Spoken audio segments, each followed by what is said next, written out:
आता बघूयात मुंबई पुण्यातल्या टॉप 9 बातम्या। मुंबई शहर आणि उपनगरात आज उद्या पाणी बंद, तर ट्रॉम्बे आणि तुर्भे उच्चस्तरीय जलाशयापर्यंतचा जलबोगद्याच्या कामासाठी काम सुरू। त्यामुळे 5 मे रोजी सकाळी 10 ते बुधवार 6 मे रोजी दुपारी 4 वाजेपर्यंत पाणी बंद असेल।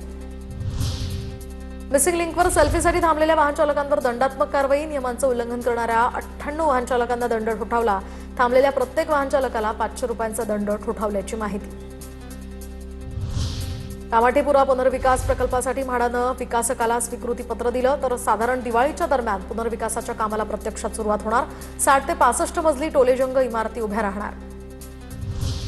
मुंबई विद्यापीठाची ऑनलाईन प्रवेश नोंदणी आजपासून, तर पदवीच्या प्रथम वर्षाला प्रवेश घेण्यासाठी प्रवेशपूर्व ऑनलाईन नाव नोंदणीचे वेळापत्रक विद्यापीठाकडून जाहीर।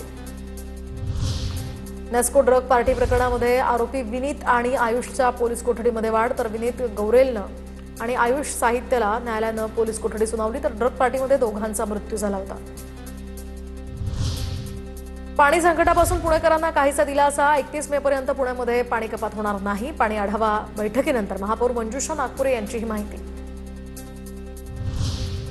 पुणे शहरात पावसाळ्यामध्ये पूरस्थिती निर्माण होणाऱ्या 56 ठिकाणचा धोका कायम राहणार। 56 ठिकाणची कामं दीर्घकालीन असल्यानं पूर्ण होणं शक्य नाही। पावसाळ्यापूर्वी कामांसंदर्भात बैठकीत अधिकाऱ्यांची माहिती।